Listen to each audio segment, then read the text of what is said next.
front of me is the DOOGEE X97 Pro, and today I would like to show you how you can use split screen view.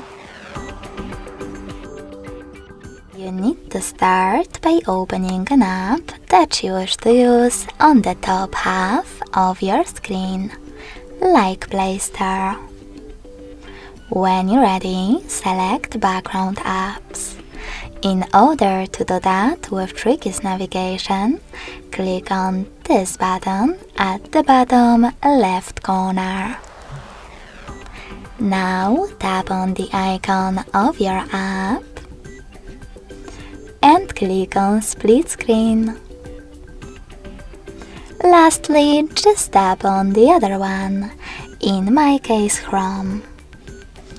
As you can see, finally, I can use both of them at the same time. If you wish to go back from this mode, drag the first app upwards or downwards and select Home button. Thanks so much for watching. If you enjoyed this video, don't forget to leave a like, comment and subscribe. Bye!